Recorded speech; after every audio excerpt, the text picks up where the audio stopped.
Didn't go with the curls today? I did not go with the curls today. I went straight. And Dan, it looks like you straightened your hair as well. What about you, Brendan? How did you do your hair It takes me a today? while to get ready in the morning, but Yeah. it takes a while to get this work. Yeah, me too. Well, we're actually officially recording, so you guys got a little insight into our jokes pre-recording. My name is McLean Warren with Liaison Marketing. This is Brendan Fields with Rize, and this is Dan Trumbull. He owns a Dan Trumbull Consulting. Almost like consultation, but I guess it's the same thing, really. You guys want to kind of introduce yourselves as well, give us a little insight into who you are and how you got here? Sure. No, I'm sorry, go ahead. So my name's Brendan Fields. I've been Amazon seller for almost 10 years now. I have a large business in the sporting goods category on Amazon, and I started way back before FBA existed and advertising. So I've seen the full progression and growth of Amazon. And my latest venture is Rize, which is a rebate platform for sellers. And I'll tell you guys a little bit more about that later in the podcast. Yeah, I just out of curiosity, what made you decide to switch over to doing Rize or creating it? Yeah, so I've seen a lot of launch platforms out there, and all the experience I had with Amazon, I saw kind of different elements that were missing or kind of scattered between these different platforms. So I thought it'd be a good venture to bring in all the kind of the best elements into one dashboard and one kind of interface for sellers. Which is something I do want to circle back to after Dan speaks, is what, before we delve into the different or strategies for launching, like what kind of platforms there are, because there's so many different kinds of ways to do launching. And you saying that you've taken elements from different, strategies, it'd be cool to touch base on like what works and what doesn't and why you think it works or not. Dan, you're up, buddy. That's me. That's you. I've been around forever and a day, just like Brendan, since before the FBA days. I also own a brand. I've launched, between myself and my clients, more than 500 private label products on Amazon, and managed, I guess now at this point, more than 20,000 SKUs. So lots of experience, been in e-commerce a long time, started offering consulting services and moderating services about 5 years ago, and find it pretty fulfilling. I'm excited to talk about launch strategies today because I think it's something that's kind of an afterthought. People spend so much time talking about finding the perfect product and finding the perfect niche, quote unquote perfect. They forget that it's like feeding pigeons in the park. You can't just run out there and scream you have birdseed. They'll all fly away. But Right. But you have to give them a little bit, and you have to plan accordingly, especially when you're launching products on Amazon, which is highly competitive, especially in the US. So I'm excited to have this conversation with you guys today. Awesome. Well, we're planning on making this a weekly segment called Rize and Shine, which is kind of a play off of Dan and our Amazon group called Rise Above. It's a platform for Amazon sellers and experts as well. We would love to have a lot of people on the show to give their expertise. In this case, it's Brendan specifically, who again will be talking about rebate and launching strategies. So make sure to tune in every week for that. And yeah, that's all there is to be said about that. Today, we're going to be talking about launching strategies. Again, what works, what doesn't, and why it works. Dan, do you want to discuss, before we even get into when you will launch your product, right? Like you have to have what I call the engine of your car set up properly, right? So, people are so focused on the shiny pictures and, making all this look good, but the nuts and bolts of that, engine, they've got to be in place. Otherwise, you can launch as much as you want, but that car is never going to leave the garage. So if you want to talk about optimization, I think that would be pretty pertinent to this conversation. Yeah, for sure. So it's like your ticket to the dance, right? Everyone wants to be the king or queen of the prom, but you got to get into the dance first. Your product has to be discoverable by Amazon and by external search engines. And the only way to effectively and do that over and over again in a scalable way and in a duplicatable way is to make sure that you understand the rules and your titles are optimized for mobile viewing, which means 80 characters or less, and making sure that your primary keyword or phrase is appearing in the beginning of that title, directly after the brand name. That's how Amazon says to do it in their guidelines.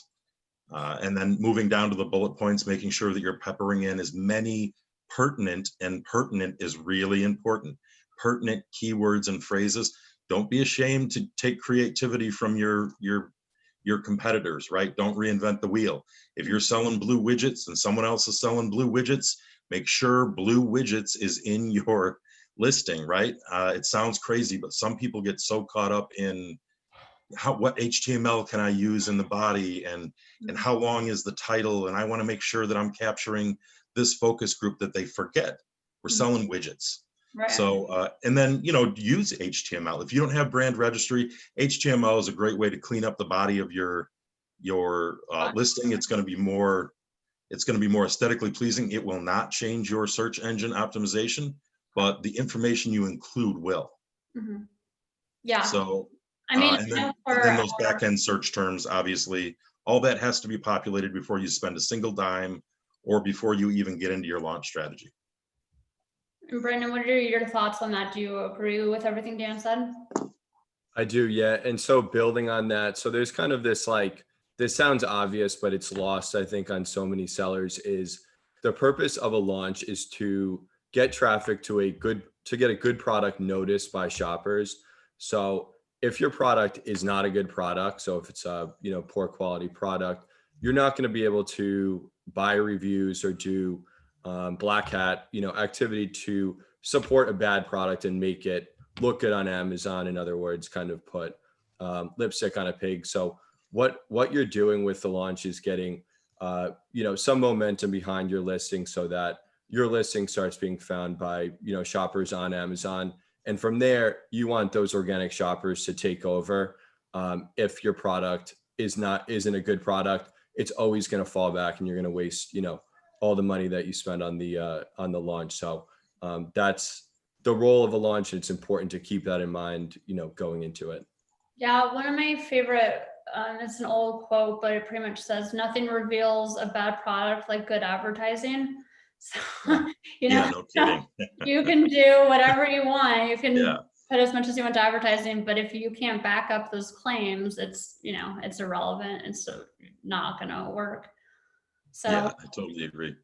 The other thing I wanted to touch on is I think a critical component that is often overlooked for launch strategies is a budget. People spend months, sometimes years, with paralysis by analysis, right? And they have all these spreadsheets of how much the product costs and how much the freight forwarder costs and how much the packaging costs and how much are the Amazon fees and how much are the FBA fees and how much is the tax and the VAT. And they have all this in a spreadsheet. And then when you say, well, how much did you budget for your launch? Oh, I was just going to pay that as it comes. You can't do that.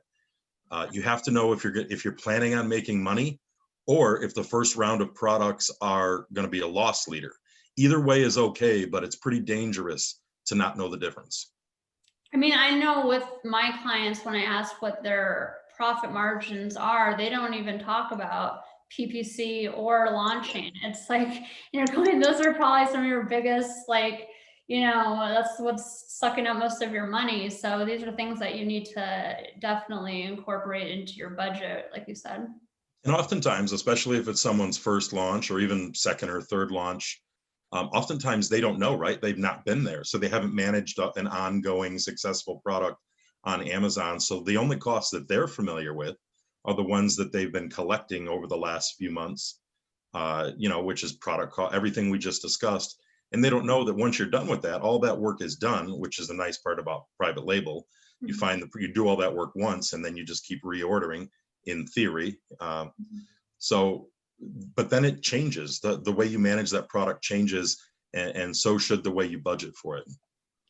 Yeah, and I think another part of that too is sourcing. So I think one of the big challenges with launching a product, especially a product that's sourced overseas, is that you're planning months and months ahead to sort to get that product landed at a fulfillment center, and it's even longer now with these delays with Amazon. And you have to kind of go into it knowing you're not going to be that flexible, right? So there's a little bit of art to it, and a little bit of a science with determining how many units of the product you're going to source. So I think a lot of sellers fail on either one extreme or the other. So they undersource their product, and if they're successful with their launch, they go out of stock. And that's like the dreaded thing you see on these forums all the time is, I have this winning product, I launched, it was successful, and now there's no way I'm going to get it back in stock, before I run out of what's currently, in stock. And then on the other extreme, you see a lot of sellers that oversource, so they're bringing in a huge quantity of products and their launch flops, and then they just have a bunch of dead inventory. So, I guess keeping that as part of your launch plan, and having kind of a flexible strategy for navigating that is an important thing as well. Do you have a rough, obviously it depends on the person, the product, how fast they can have a turnaround, but do you have a suggested range in terms of what you would tell someone a good starting number is to order? Yeah, so that's where I think a lot of product research comes into play. So you need to look at what, if you're successful, what that's going to equate to in sales. So if the top of the first page is selling 50 units a day, you want your estimate to be based off of that, and then also look at what your supply chain time is. So like factors like where you're located are going to be important. So if you're in California, you're going to save 2 weeks on shipping, versus if you're in New York or New Jersey or on the East Coast. So that's one factor. Obviously, depending on the product, some products you can source from an overseas vendor and they can have it ready in a week or two. Sometimes it takes months. So there's a bunch of inputs that go into that formula. So I'm hard pressed to say, an exact number, but it's definitely just understanding what, factors or inputs are at play. So. Yeah, I agree, Brendan. I think that the number you order should take into account many factors, like you said, market demand and competitive landscape, I think, are the largest determining factors. Yep. Now, before we get into the actual launch, because I know I have an opinion about this, everyone has an opinion about this. And I want to hear both of yours. Do you believe that someone should start launching before they have reviews on their product? Sure, I'll start with that. So it depends what you're doing. So I own a rebate platform, and I tell everybody uses the platform that I talk to that we're not, the single tool to use. So now you have to use pay-per-click. You have to use a launch platform. If you can manage to do it, it's good to try to drive some external traffic by doing social media advertising. So you can kind of stagger how you start those things. So pay-per-click is infamously poor performing when you have no reviews. So you might want to start, week 1, week 2, week 3 with, a rebate platform like mine, or another platform where you're going to be guaranteed to get the sales because people are getting your product at a steep discount. And then, I hear a lot of people say you need to have, 100 reviews before you get any traction. In my experience, 0 to 1 is the biggest jump. So as soon as you have one good review on your listing, your conversion rates go up considerably, and then they incrementally increase as you have 10, 50, 100. But just getting that first few reviews is critical, I think, before you start pay-per-click. Otherwise, you're going to be spending a fortune, on your campaign. I'm not really just referring to pay-per-click, although I agree with that and I don't agree with that. What I really mean is that, do you think because when people are purchasing something at a discount that the reviews don't matter when, you jump onto Amazon and you're seeing the product that you're going to get a 70% discount or whatever? Yeah. So, if you're unfortunate enough to start with a few bad reviews, but you have a good product. That does happen. That sucks when you have that start. But in that respect, yeah, obviously, a discounted deal through a launch platform is going to still get you those conversions. And maybe I misunderstood the question, but no, it's okay. I think you were talking about PPC, which is still relevant about reviews. But anyway, all good advice. I mean, I agree with everything you said for the most part. Dan?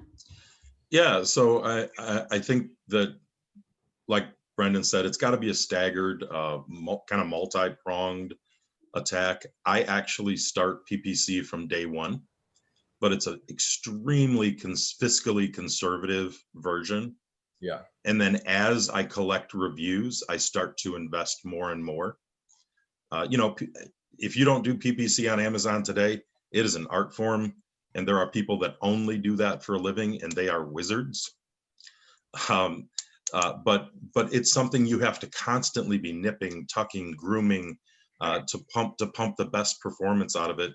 And so really you're starting at zero with that, and then you're trying to get to whatever your goal is in your specific product situation. Some people try and use it as a profit center. Some people use it to drive rank and try and break even. Some people use it as a loss leader.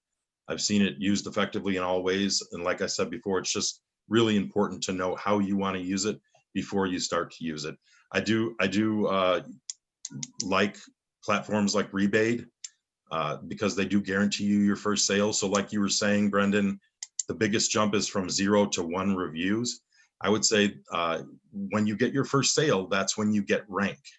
And once your product is ranked, it changes how it's treated by the A9 Amazon search algorithm. This is a product with a review and a rank. So it's a proven product, so to speak.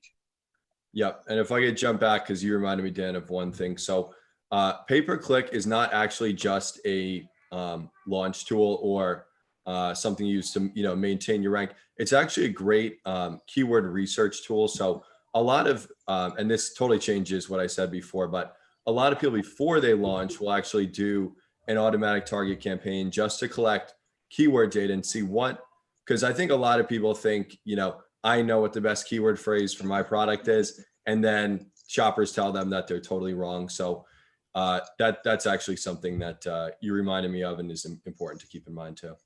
Yeah, I agree. I mean, I know we're kind of veering off topic because we're talking about PPC now, but just to kind of interject, I do agree on, doing PPC right away, just to get that data, like whether it's just for your manual campaigns or to extract keywords for your listing is important. I would say regarding reviews, it also depends on the product, like if you're purchasing something that's like a cleaner or something, you probably don't care as much about reviews as you would something really expensive or something that you really would value, So I think, when people say, oh, you have to have 1 to 5 reviews, it really just depends on what you're selling, because a lot of the cheaper stuff or stuff that people don't care as much about reviews, it's going to be not as important than it would if you're buying like a table or something that's really nice. I would say it's not as important at the point of purchase from the perspective of the buyer, but it is still important for discoverability through the Amazon search engine. Yeah, that makes sense. Yep. Yeah. And so a lot of these, I guess things are kind of reciprocating or they're reinforcing mechanisms because even let's say, 3.5 stars, I think most people kind of consider that on the lower end. Anything under than 4 starts to look low. What happens with that is it starts hurting your conversion rate because maybe most shoppers are fine with it, especially if it's the cheapest, product amongst the competition. But you get 10% that say, I don't want to buy a product that's less than 4 stars. And if you start having a lower conversion rate than other comparable listings, your rank and visibility on Amazon starts to fall. So that's another thing I think to keep in mind with reviews is the higher your review rate, the higher your conversion rate, the higher your rank, the more sales you generate. So these things just kind of accelerate on themselves. So absolutely. So let's jump into the actual launching process. First, I want to go over something we were talking about before we started recording, which was that there's a multitude of ways that you can launch your product. You know, you have services that actually have search, find, buy. They literally have people doing that. You have chatbots that are, you know, hunting down people that way. You have third-party sellers that are, you know, doing discounted, they're selling at a discount. So when you were talking about rebate, you said you kind of looked at, you know, you could even talk about the early review programs. You know, there's just tons of ways you can go about trying to generate those sales in the beginning. When you started talking about rebate, you said you were looking at all the different types of strategies and platforms. What made you decide on this particular one, and what makes it so effective? Sure. So I guess up maybe as recently as 2 or 3 years ago, kind of the go-to launch strategy was to use discounts. So to use create discount codes in your Seller Central account, and there's a number of platforms that help you distribute these codes to shoppers, and they would, you know, buy your product using a 90 or 99% off discount code, and that would generate the sales velocity to get your product ranked.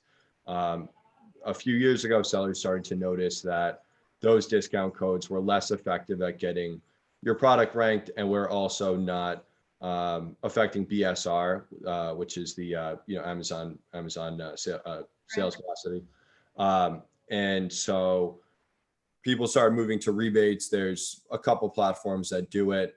Obviously, there's one big one other than us, and there were some kind of components missing. So they facilitated, you know, these rebate promotions, but they didn't offer functions like search, find, buy, which for people who aren't familiar with that, that's where you give a shopper a keyword phrase to search for. They search for that on Amazon, find your product and buy it.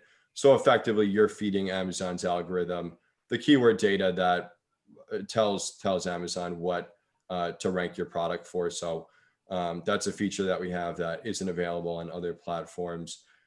One other area that I think we've made strides in that other platforms don't offer is shopper messaging. So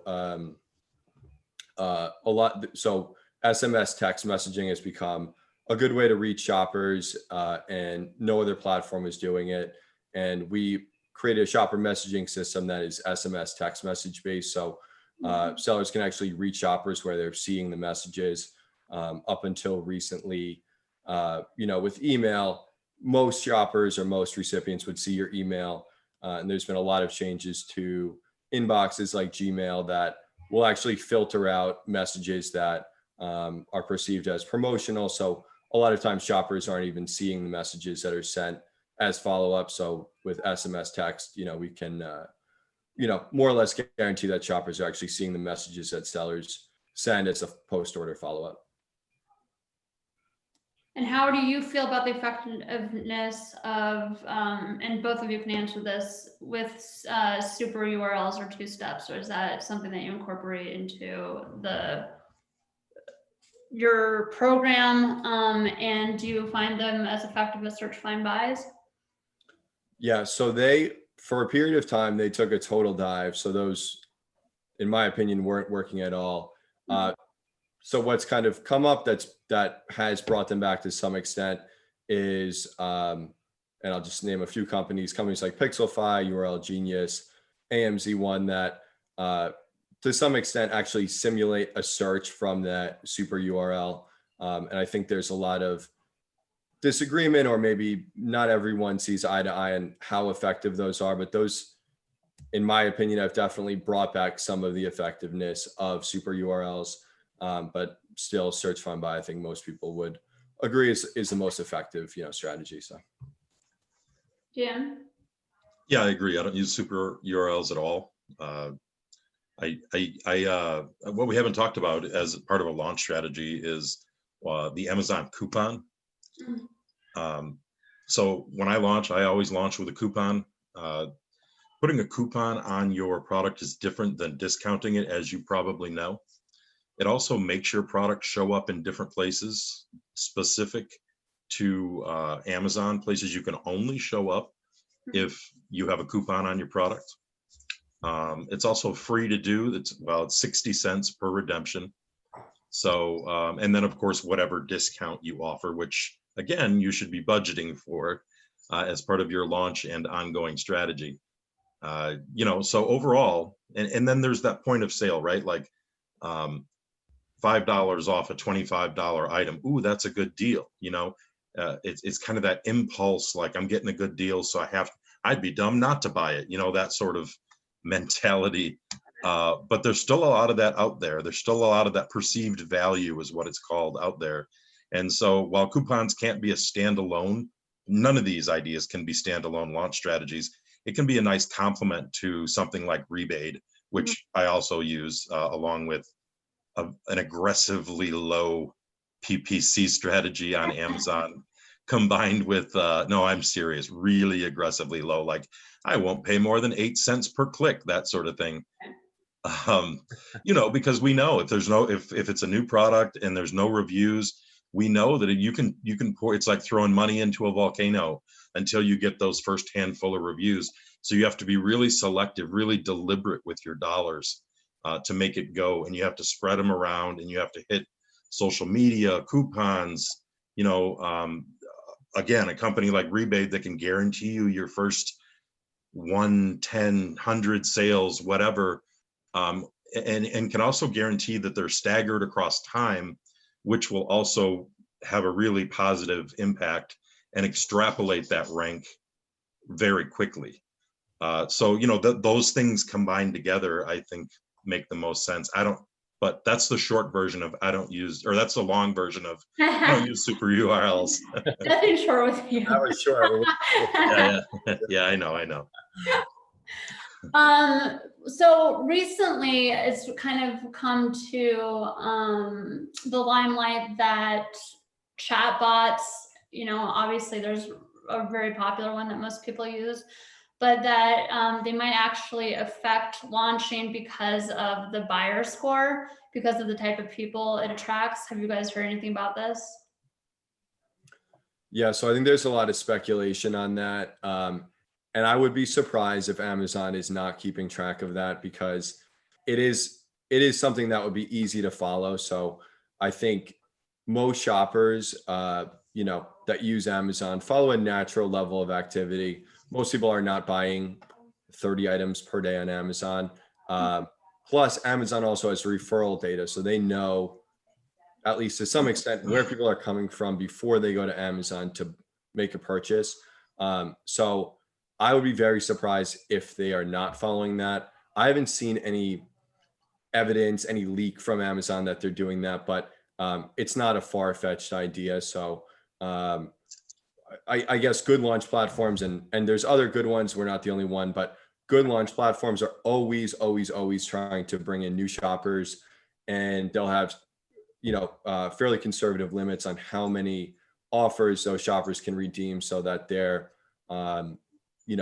at least taking some steps to preserve that shopper score for them. And that doesn't mean that they can't go to other launch platforms and do certain things that would trigger some indication to Amazon, but definitely keeping a fresh mix of shoppers is critical.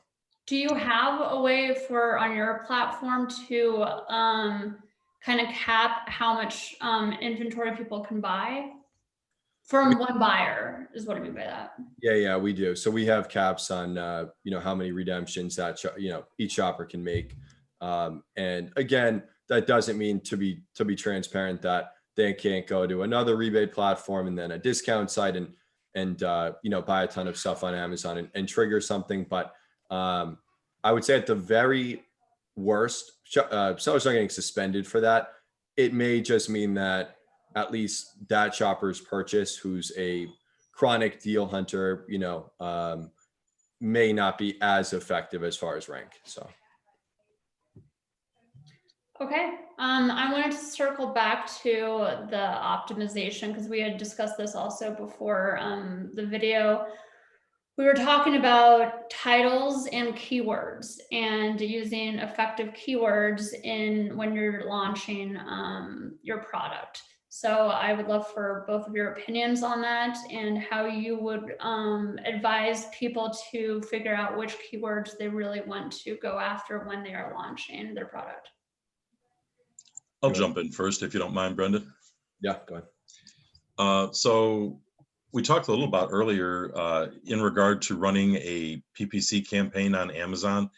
The newer as of when this video is being filmed, the newer version of the advertising campaign really does give you some robust keyword suggestions.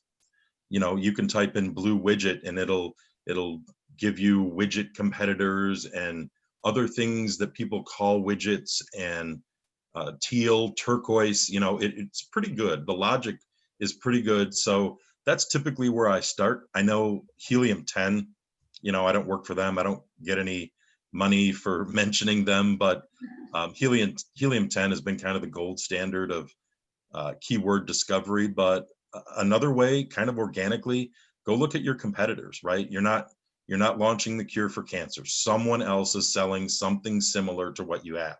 Maybe not the same. You've made some differentiators and good for you, but someone selling something similar, and look at their listing. Make sure that they're performing well.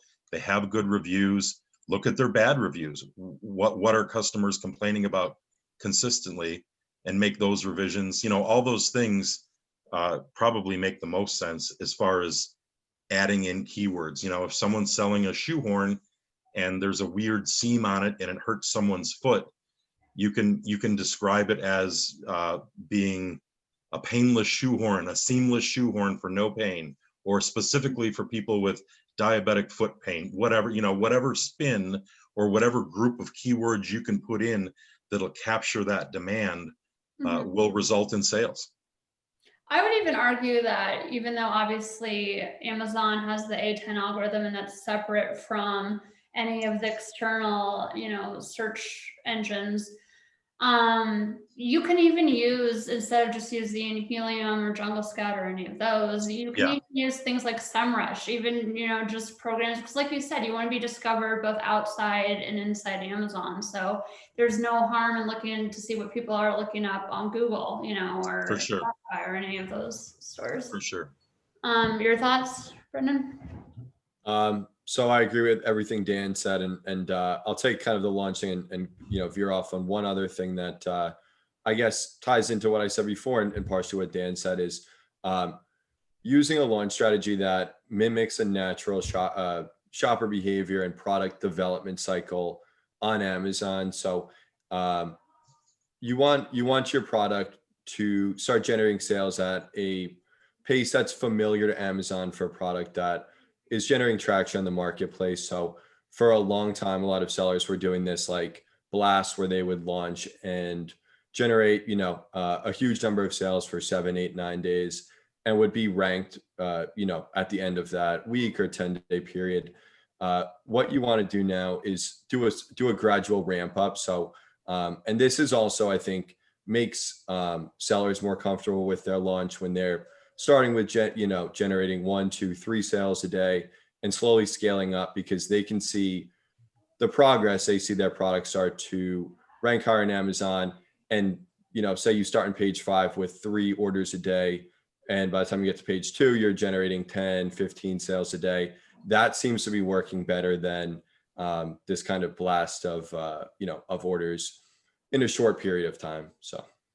Now, but circling back to the actual keywords with regards to what you're saying, would you suggest initially when you're starting your launch to just go after your main keyword, or would you suggest going after, like, say, 3 of your main keywords and dispersing your inventory among those 3?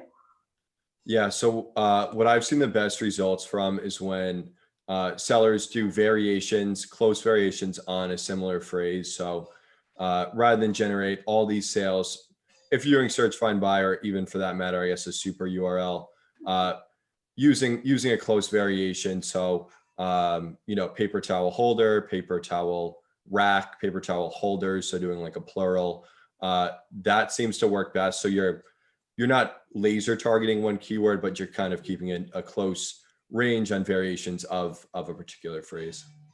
Okay, so you wouldn't go from, you know, paper towel holder or towel, sorry, you said towel rack, but so you wouldn't go from towel rack to racks for bathrooms, essentially. Exactly. Yeah. So keep it, and maybe my example might have even been too broad, but definitely plurals, non-plural, and slight variations of spelling seem to work best. But you want to, and I don't want to dwell on pay-per-click, but you actually want to harvest those keyword phrases and find out what works best from a automatic placement campaign before doing that, and then you're kind of focusing in on what is working from that campaign. So. Awesome. Awesome. Well, from my standpoint, I feel like we covered a lot of bases. Is there anything else you guys wanted to discuss specifically with rebate? Any topics you guys wanted to bring up? The only other thing is from a functionality standpoint, you should either acquire your UPCs directly from GS1 or create your listings with a G10 exemption or have brand registry. Don't ever buy UPCs in a secondary market. I'm not going to name names, but GS1 is the only approved, and more importantly, the only place Amazon checks for brand validity. And they're getting tighter and tighter on this seemingly every month. So that's my last gem of wisdom. Closing remarks by Dan Trumbull. Yeah. I'm glad Dan kind of shared a random idea like that, because I actually heard one yesterday, and I'm not going to share the exact product because it is a seller on rebate, but this particular seller sold a product that was hardware and it required a subscription to use it. It was electronics hardware. So he was getting people to buy the hardware on Amazon, and then his recurring billing was off Amazon. And it just struck me as a genius thing to do, because he's just essentially getting the leads. This guy doesn't make anything on the hardware, uses Amazon to just get the hardware. What's that? I said it's brilliant. Yeah, It really is. After all these years, I was shocked. I never thought of that.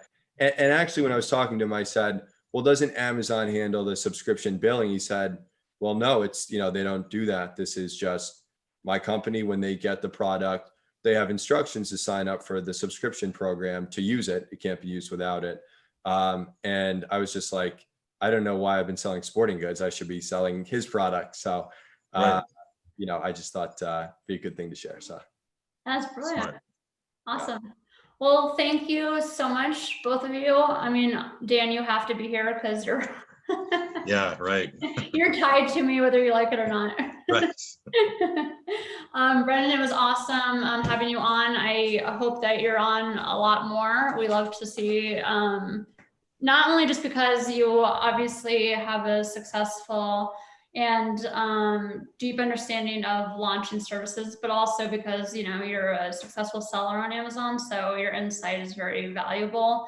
And I'm sure you could definitely teach us a lot of things that we may not know. So thank you everyone for tuning in, and we will be on next week. We have not decided on what the topic is, but yeah, we'll let you all know on our platforms, and I'm excited to have this series continue on. See you next time. great.